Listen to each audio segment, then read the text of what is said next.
So this is a stress strain curve. After learning about the stress, generally denoted with the letter sigma, strain epsilon. Now we are going to draw a curve between stress and strain. So to this, first let me take one apparatus. This is called Serrel's apparatus. In Serrel's apparatus, we will take two wires. This is the first wire and this is the second wire. So this is called a reference wire. So there are two wires made of same material. So this is the reference wire and this is called experimental wire.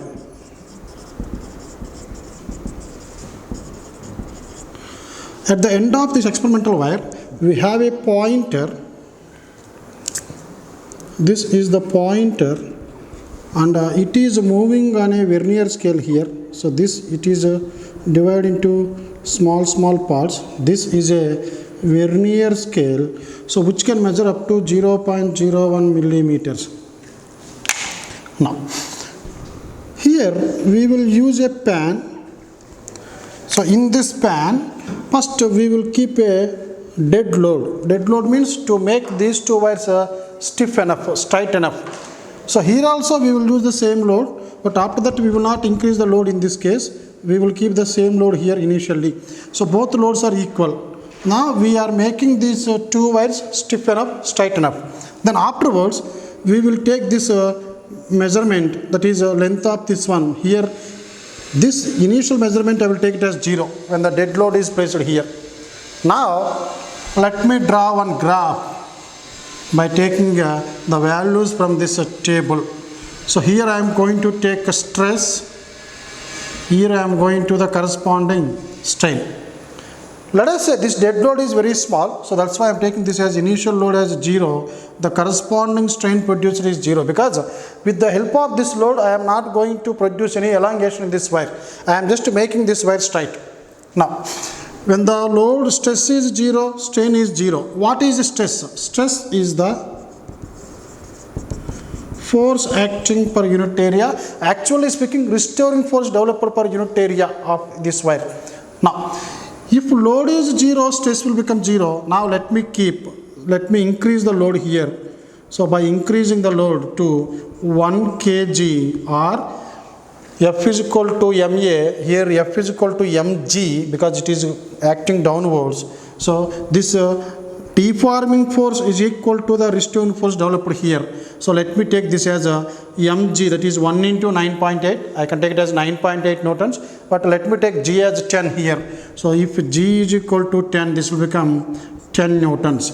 So now when 10 newtons force is applied or kept in this one, a 10 newtons restoring force will be developed in the wire and the corresponding change in length by original length. Let us say the original length of this wire, initially let us, this is 1 meter, and for this, due to this 10 newtons, let us say this wire will elongate and the pointer also will move. So by using this pointer we can measure the extension produced in the experimental wire. Let us say the extension produced in the first case, delta L1 is equal to 1 millimeter. So what is the corresponding strain? Strain is equal to change in length by original length. Change in length 1 millimeter, original length 1 meter. Millimeter means 10 power minus 3. So this will become 10 power minus 3 or 0.001. Strain has no unit, you just leave it. Now if we increase the load to 20 newtons and the corresponding strain observed was 0.002, and this is actually not newtons, this is force per unit area. Let us say cross sectional area is 1 meter square. I am taking only the unit area here. So this will become Newton per meter square. This is also Newton per meter square.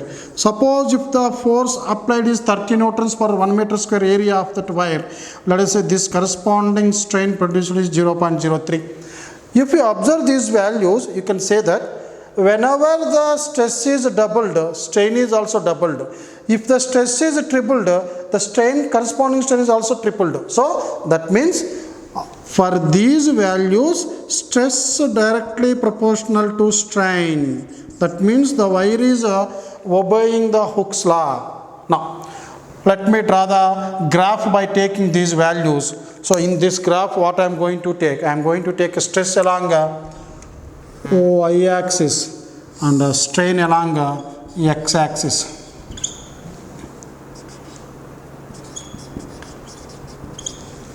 So this is a stress strain curve. Now, if you take this 10, 20, 30, 40 like this is 10. In examination, no need to write these numbers. You just keep some, you just divide this into parts. So this is 30, 40, 50, 60, 70, 80 Newton per meter square. Stress is measured like this. Now, strain. So 1, 2, 3, 4, 5, 6, 7 like this. So let me divide into small parts if you want. This is 0.001. This is 0.002, 0.003, 0.004, 0.005, 0.006, 0.007, 0.008, 0.009, 0.010, 0.011, 0.012. So these are the strains along x-axis. Now, if you want to draw this graph, use this table. For 10 Newton per meter square stress, the corresponding strain was 0.01, first point. For 20 Newtons force, this will be 0.02. For 30, 0.03. So for these three values, you will get a straight line that is passing through the origin. So here, stress and strain are directly proportional to each other. It obeys the Hooke's law. Now, what are the other values now? So now if you take 40 Newton per meter square, that means by increasing the load in the pan, now the corresponding strain is observed to be 0.0045. Remember, for every 10 Newton per meter square stress, the corresponding increase in strain was 0.01, 0.01, 0. But here 0.0015. That means for a small stress here, for the same amount of stress, the strain is more. So here the graph can be drawn like this. It is a straight line and then it will move like this. So strain will be more. So after that it will reach this point. That means up to here. So let me take this as origin O. This point is A. This point is B. And then it will be C. So after reaching this point, so the curve will go like this. So this is a point D and this point is E. So you will get a curve like this. This is a stress strain curve. We can get this curve by using this Searles apparatus. The readings obtained in the Searles apparatus are tabulated here, and by pointing all these values in this graph, you will get a stress strain curve like this. Now let me explain what is this A point, B point, C point, D point and E point. Now, if you take from O to A, this between these two stress directly proportional to strain produced. Now this OA is called proportionality limit.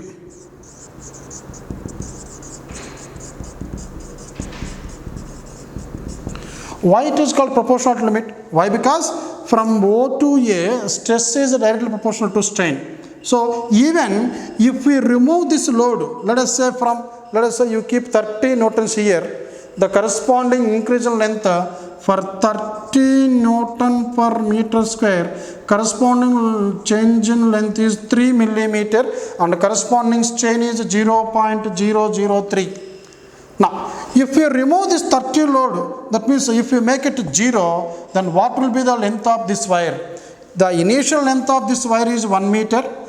The increase in length due to the applied forces are this much, and if you remove the load, once again the wire will regain its original shape and size. That means it will regain its original length, that is 1 meter only. So first, for 10 Newtons length of the wire was, what is the length of this wire? For 10 Newtons, this will be 1 plus 0.0, that is 0.001, which is 1.001 meter. For 20 newtons, 1.002. For 30 newtons, 1.003. For 40 newtons, 1.0045, not 4. Here, if you remove this 30 newtons load, what will be the length of the wire? By removing this deforming force, that means we are removing the deforming force. After the removal of the deforming force, once again the wire will regain its original length. So that means it is having that elastic property. So within this region, up to from O to A, even if you remove the load, the body will regain its original length. So within this proportionality limit, after the removal of deformation force, after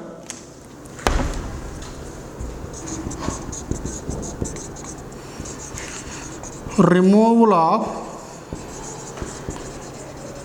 deforming force, wire regains its original length.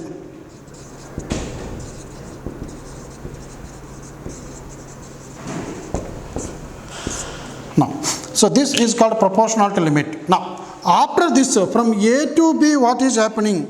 For a same amount of stress, that means it is increased in 10 Newton per meter square, 10 Newton per meter square, 10 Newton per meter square.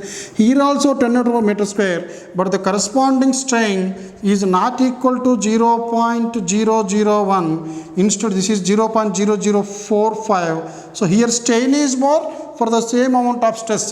That means beyond this point A, body starts yielding. So this point we call it as point B is called yielding point. So yielding starts from this particular stress. So this is called also known as yielding stress.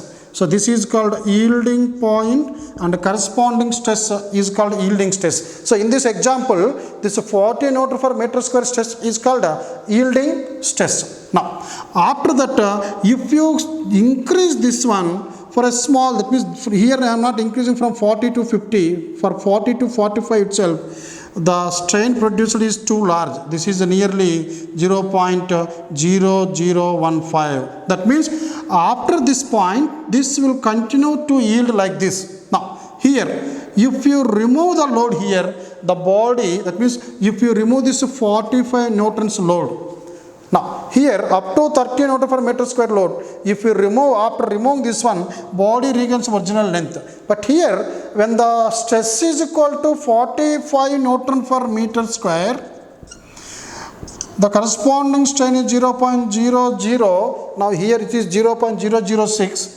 And if you remove this load, if you reduce this one from 45 to 30 or 45 to 20, the length of the wire will not be 1. Or even if you remove the entire load, if you make it 0 also, the length of the wire will not be 1 meter. It is always more than 1 meter. That means permanently the molecules will set in this one. Now, if you remove this one, the strain will be somewhere here. So this is called, so I will take it as E, I will take it as F. So OF is the permanent strain produced in the wire due to this more stress. So this is called permanent set. So we cannot reduce the length of the wire to its original length 1 meter here. So it will permanently will have that 1.00018 or 17 meters. So this is called permanent set. So permanently the length of the wire will set for this value, the original length 1 meter plus this permanent set. So after this what happens? You can observe from here to here. For without applying any stress also, this will have more strain, and by increasing this stress, it continuously, this graph actually it will not go that much high. So this graph nearly similar to the same level only, but here what happens? This graph will be D and E. So this D is called the maximum load that can be applied on this wire. So beyond this, if you apply, the wire will break. So this is called maximum stress, that is called maximum tensile stress applied for this body, for this wire. Maximum tensile stress. that can be applied before breaking. So what is this E point? This is called a breaking point.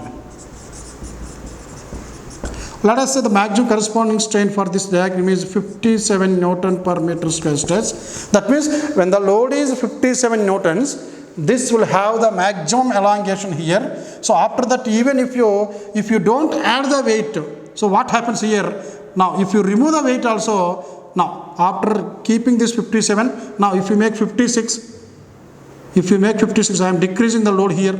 If you made 56, elongation will increase here. Actually by removing the load, elongation should reduce, but this body will lose that property of behaving in that manner up to this point. After that it will decrease. That means when the load is decreased, even if you decrease the load, and even for this load, let us say for 52 Newtons, the wire will break. So that breaking nature starts from this D point only, and ultimately finally at point E, the wire will break, and this is called a breaking point. But what is the use of? Remember students, I am not going to give the exact values that we will get in the laboratory. So this is only for comparison, for our study only. So in up to some ratio, up to some limit, it will obey the Hooke's law, that is called proportional limit. After that yielding will start. Beyond that permanent set will be produced in the wire. After that for a small amount of stress, strain will be too large, and finally at a particular strain it will break, and that particular point is called breaking point. Here after reaching this maximum tensile stress, it is also called a breaking stress. Why? Because actual breaking starts in this wire because of the reduction in the radius of the wire. So after this point, radius of the wire gradually decreases. Here from here to here radius will decrease, but after reaching this stress, the radius of the wire reduces rapidly. Radius of, that means beyond this point O, point D, radius of wire decreases rapidly. So this is a rapid decrease in the radius of the wire due to this reduction in the wire, and finally at this corresponding stress or at this corresponding strain, the breaking will take place. Now what is the use of studying this stress strain curve? Now I am going to explain different stress strain curves. We are going to do this experiment in our PUC. Based on this stress strain curve, we can determine the quality of a wire. That means whether it is a hard or soft wire. How? See,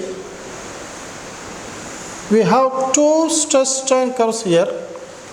One is either sigma and this one, and sigma and this one. So one graph is like this.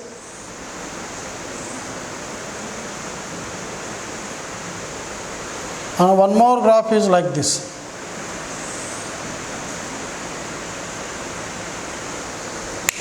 In these two graphs, let us say I am taking the same amount of stress along y-axis and the same amount of strain along x-axis. So 1, 2, 3, 4, 5.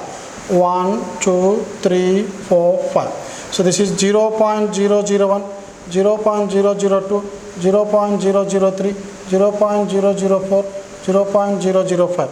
So this is also 0.001, 0.002, 0.003, 0.004, 0.005. Now along y-axis, let us say this is a 10 Newton per meter square. This is also 10 Newton per meter square. This is 20 Newton per meter square. This is also 20 Newton per meter square. You can clearly observe that for this 10 Newtons, what is the strain produced here? This is less than 0.001. So I am going to write half of it, 0.0005. But what is the corresponding stress produced here? So this is nearly 0.001 here. Now, second one, for the same stress, that means 20 Newton per meter square, what is the corresponding strain? This is 0.001. But for the same stress, what is the corresponding strain here? It is more. That means for the same amount of stress, the strain produced in that material is more, but strain produced in material is less. So this is a hard material. So by observing this one, when the strain produced is less, so we can say this is a hard material and this is a soft material. That means for the same amount of stress, if strain is greater than the strain produced in other wire, the wire which is experiencing more strain is said to be soft. Now, in the examination, suppose if they ask you to find out the corresponding graph for steel and rubber. So in these two, steel is always harder than rubber. So this is the curve for rubber and this is the curve for steel. Based on this one, so many times one question was given in PUC. Which is more elastic, steel or rubber? Generally students may think that rubber is more elastic than steel. No. In this case, the steel is more elastic than rubber.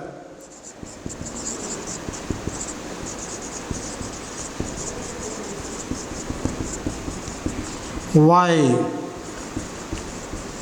Reason is steel is more elastic than rubber. Why? So this is the question asked so many times in the public examinations. Now here, to get same amount of strain, steel requires more load or more force or more stress than rubber. That's why steel is said to be having more elastic nature than rubber. That's why all these bridges are made up of steel, not with rubber. Why? Because if a bridge is made of steel, whenever a vehicle passes over this one, so now generally what happens when the load comes here, so many vehicles are passing over this bridge, the bridge will get some dip here at the center. Not this much as I am showing in this diagram, but a little bit dip will be produced here.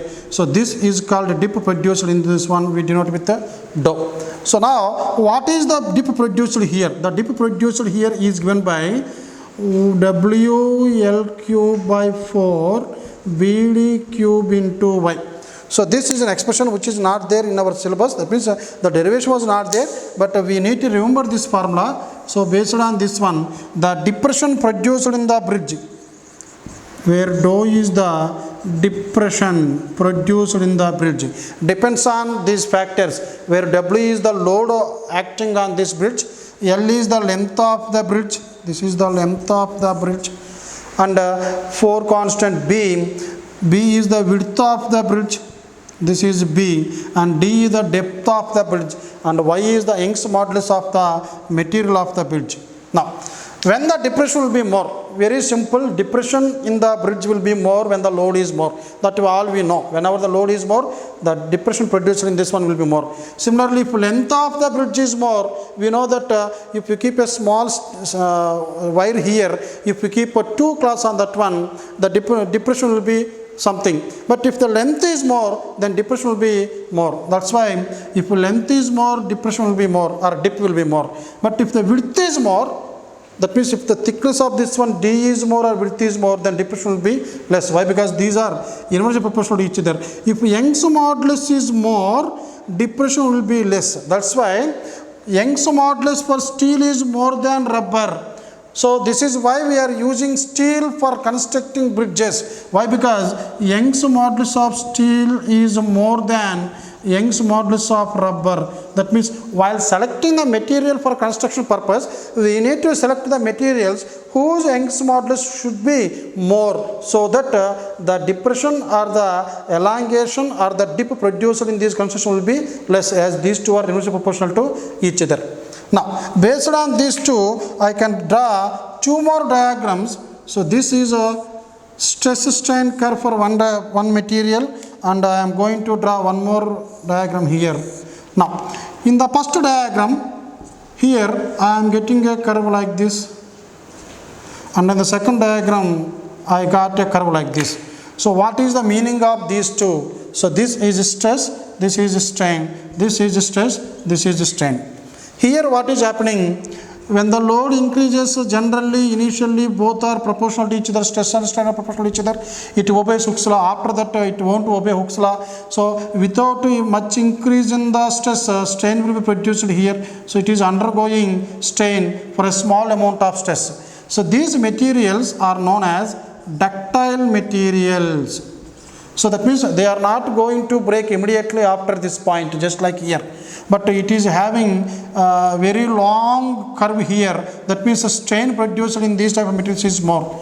That's why to make these wires we are using aluminum or iron, because iron, aluminum as well as these gold ornaments, these ornaments are also made of gold or silver, because all these materials have ductility. That means the ability of these materials to be drawn into the wires is called ductility. So for ductile materials, the stress strain curve will have this type of shape where the strain is more too large. But what about this material? Here up to here this is proportional to it. After reaching this one, after getting this yielding point, immediately it is going to break. So these type of materials are called brittle materials, just like our glass plate. In brittle material category, we will have glass plates or glass, as well as this china dish.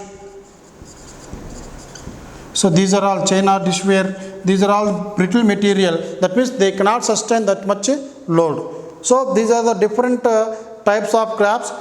To find the quality, that is hardness and softness, we can have these graphs, and by analyzing these graphs we can say which is harder and which is softer. Similarly, the difference between the ductility and brittlity can be known by you studying these two graphs. One is the graph which is having more strain for a small amount of stress is said to have ductility as well as malleability.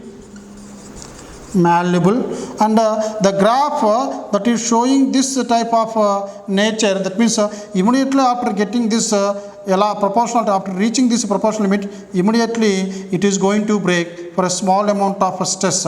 So it will reach the breaking point immediately, and that materials are known as brittle materials. Based on this graph, this is the maximum tensile stress, also called breaking stress. Now if you suspend a wire here, let us say this is a steel wire only. So what is the maximum load that you can keep on this wire?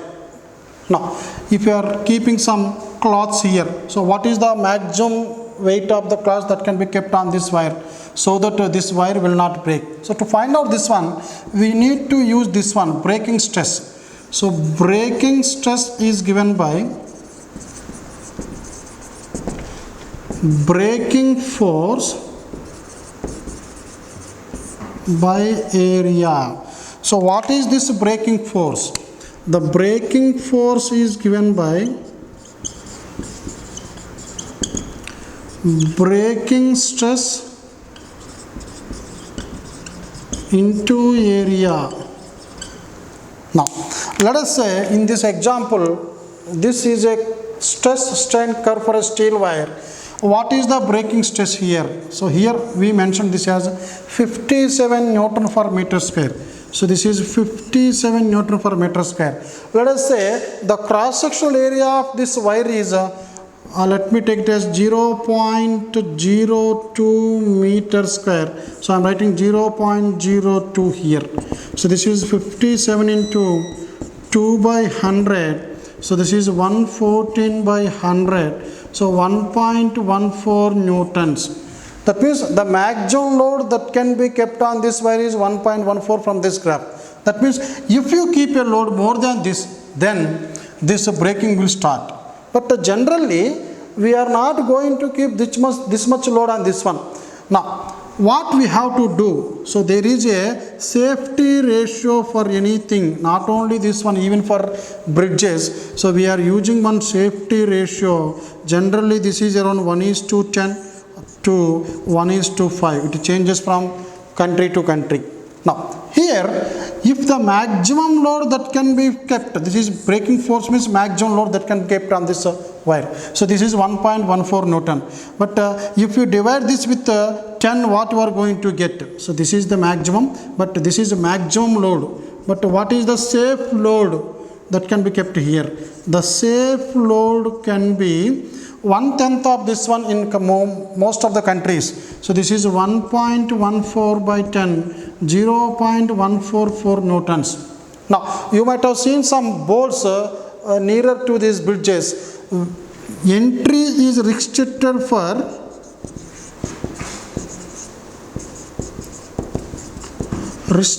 for vehicles